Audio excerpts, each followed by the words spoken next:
Guys, I'm here backstage at Ali Palace, about to interview the band Ocean Alley on their world tour. But before all that, I want to give a massive shout out to this season's sponsors, the 2 Nils. The 2 Nils are a brilliant printing company who do everything from vinyl graphics, sign writing, right through to merch for creators. If you're a business that wants to stand out or a creator looking to put your brand on the market, put your brand onto something special, these are the guys to go to. We're really proud to have their support in this series, and make sure you check them out in the link below.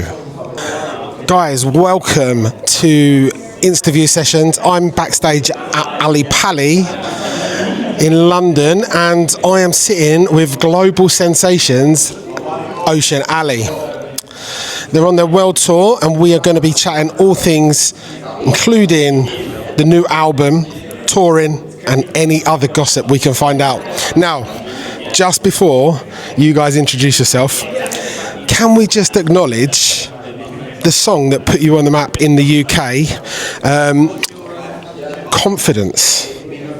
226 million streams. How do you feel about that?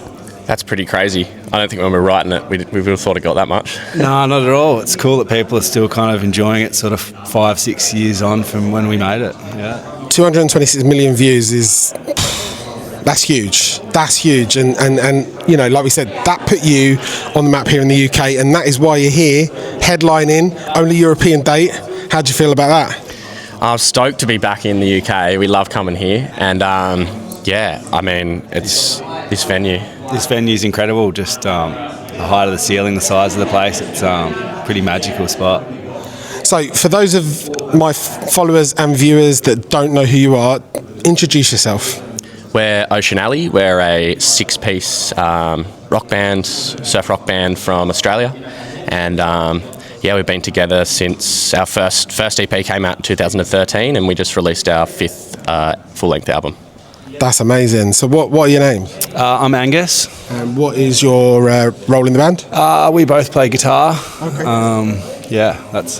Play guitar. My name's Mitch. Mitch. So 2 guitar players from the band. That's quite a cool role. Standing there on stage, rocking out, you know. Yeah. Have you got any sort of stage antics that you get up to? Are you quite theatrical with it? He's got a few. I remember once him climbing off a ceiling at a venue. He had a low ceiling and he was kind of doing the...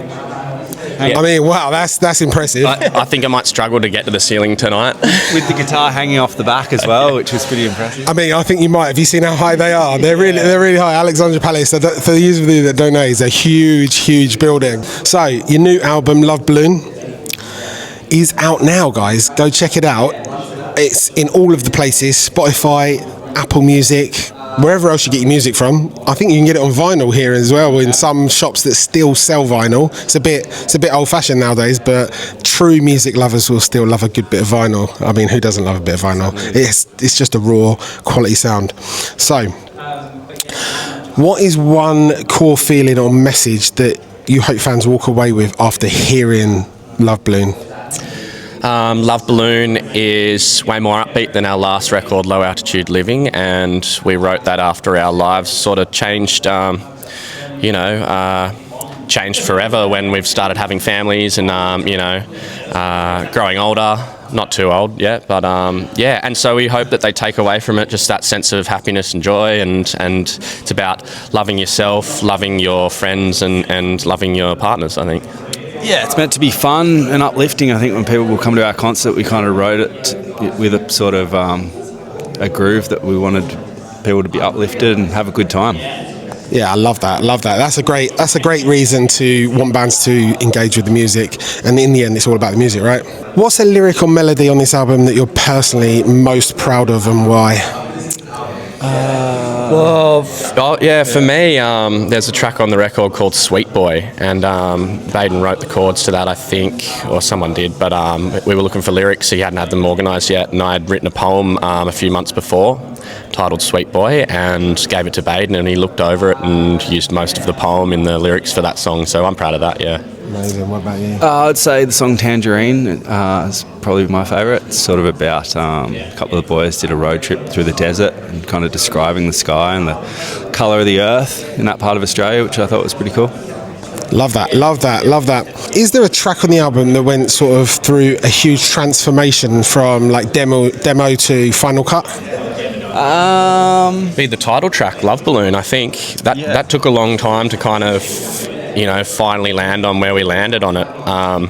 I remember, a couple of sessions there in the demo studio and the recording studio where we'd get in the afternoon and go, oh, bugger this, let's just hit it again tomorrow, boys. So I think it took 3 days of sort of, testing the waters and seeing what would work. Yeah. Yeah, I love that. I love that whole process because it is, you have an idea and you think, oh, this is going to be great. It's not until you start putting it down where you think... And sometimes you got to kind of let the music direct where it wants to go, and if you're open enough in the studio and writing demos, then I think that's how you get the best out of each song. Yeah, I love that. So, moving on to the tour. You're halfway around the world. Obviously, you're from Australia, bottom of the earth, as they say, from the UK. What is the most random thing that's happened on tour so far? In past tours, or this one? This one in particular. Well, we kind of just got here a few days ago. I'm sure it's going to rev up pretty soon. But we've got some plans to do some crazy stuff after tonight because we've got a day off tomorrow. So you might have to get back to us. Stay tuned for those guys. Keep an eye on their socials just to be sure. So you've played to a lot of crowds already on this tour, and tonight is Ali Pali, which is your only European date, as we said before. But I want to know which city has gone the hardest so far. In general, London is usually a real rowdy kind of spot. I mean, the UK in general, I feel like there's a lot of energy. So you're expecting big things tonight? Yeah, well, from past experience, it's always a great time and everyone gets pretty into it. Which is because you've done a few festivals here, you've done Boardmasters and some other festivals, so like those crowds can often be really wild, and it opens up your music to new ears, like people who haven't discovered you yet, and so that it can really sort of be really great having to showcase to new audiences. Well, that's the beauty of festivals, not everyone's there to see you, so they're just there to have a good time, and it's great to have new ears hear our music. So with lots of planes, trains and automobiles, what about on tour is your top survival hack? Stay insane, just... electrolytes in the morning. A couple of Baroccas in the morning. Can't go wrong with them. I swear by, it's having electrolytes every morning has made me feel 10 years younger. You guys think you drink Lucozade over here? Is that what it's called? We do drink Lucozade, yeah. It's like an energy drink, but it's glucose-based rather than taurine that's in like all the other like Monsters and Red Bulls and stuff. So it's a little bit... In general, keeping the fluids up is a good idea. Believe it or not, they used to give it to people in hospital. Yeah. It's quite fattening. It's got a lot of sugar in it, a lot of glucose and sugar. So it's not that healthy, but used to be able to get Guinness in hospital as well because it's full of iron. That sounds alright. Yeah. I mean, if you're sick, it's a good reason to be sick. Okay, so what has been the hardest lyric to sing live on the tour, either emotionally or technically? I don't have a mic, so get this guy a mic. he needs one. I used to have a mic, but I got banned many years ago. Yeah. So yeah, we're not singing at all. But I don't know. There's a lot of lyrics that Baden has written. He's the lead singer that I'm sure he's pulled from direct experiences in his life, and I'm sure that he thinks about those times and those people that when he's singing about them on stage. Yeah, and we all kind of you all kind of feel it together. Obviously, you travel together. You're close. You have to be, I suppose, on a world tour so far away from home. So I imagine that there's lyrics and things that you personally feel as well. Yeah, and also just sort of making sure that we sort of continue our mateship and look after each other and look after the crew and look after everyone around. Yeah, I love that. Beyond the album and the tour, is there a dream venue, collaboration or creative project you'd like to explore? We always say one of our dream venues to play is Red Rock in just outside of Denver in Colorado in the States. Yeah. And I don't think that's too far away for us if we keep working hard. So yeah, that would be cool. I mean, you're heading off later this week to the States, do a couple of days over there. So who knows? It could be on the cards for the future. What about you? I've always loved playing the Paradiso in Amsterdam. It's just beautiful architecture and just the way it's laid out, and we've had a great time playing that. Great historic city, and those guys out there, they know how to rock, don't they? Yeah. Now, a little bit of fun. Be honest, who in the band is the most likely to lose their passport on tour? We had a recent story when we were in the States. One of the guys put his backpack in the touring truck which takes the gear to the next show, and we got a flight and he didn't have his passport, so we had to do a 10-hour drive to get to the next show. So now there's, at least once a day there's a call like, you got your passports, guys, just have another check. Do you have to hand them in to the tour manager? We used to do that, but a couple of years ago he's like, I'm over it, I'm not looking after you guys are adults, but clearly we're not, so. I mean, it kind of says a lot. It kind of says a lot without saying a lot. Who's the biggest prankster on the road?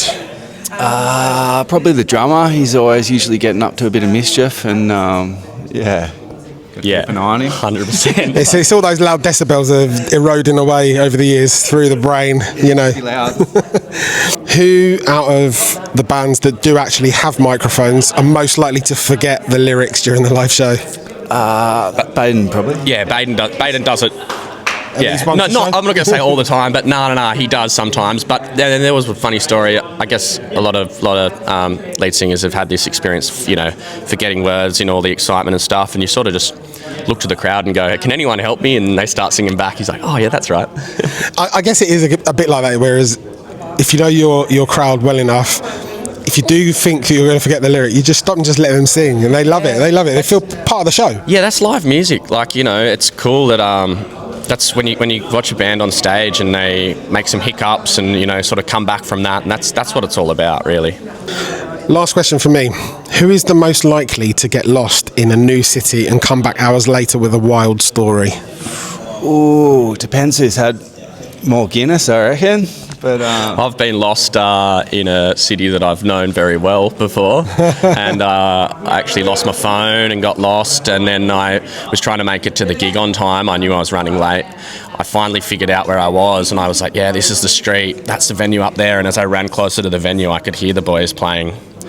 They'd already started the set. They'd already started. Go on, yeah. He was missing. We were a bit worried about him, actually, but yeah. Time waits for no man, right? Yeah, I know. And I came flying through the side door, and it was a smaller venue, but this was a while ago. Came running through the side door and just up the side of the stage, and all the boys looked at me like, you could see a bit of relief on their face, but confusion as to where I was. I went backstage and got my guitar and joined them for the start of the second song. I mean, it's one way to make an entrance, right? Yeah. There's one way to make an entrance. Guys, it's been absolutely fantastic talking to you. Really looking forward to the show tonight, and I hope you absolutely smash it. Yeah, thanks Ricky, and thanks for all your supporters and all the people over here in the UK for supporting us. Don't forget, guys, download the album now, Love Balloon, available on all platforms and out on vinyl if you can still find it.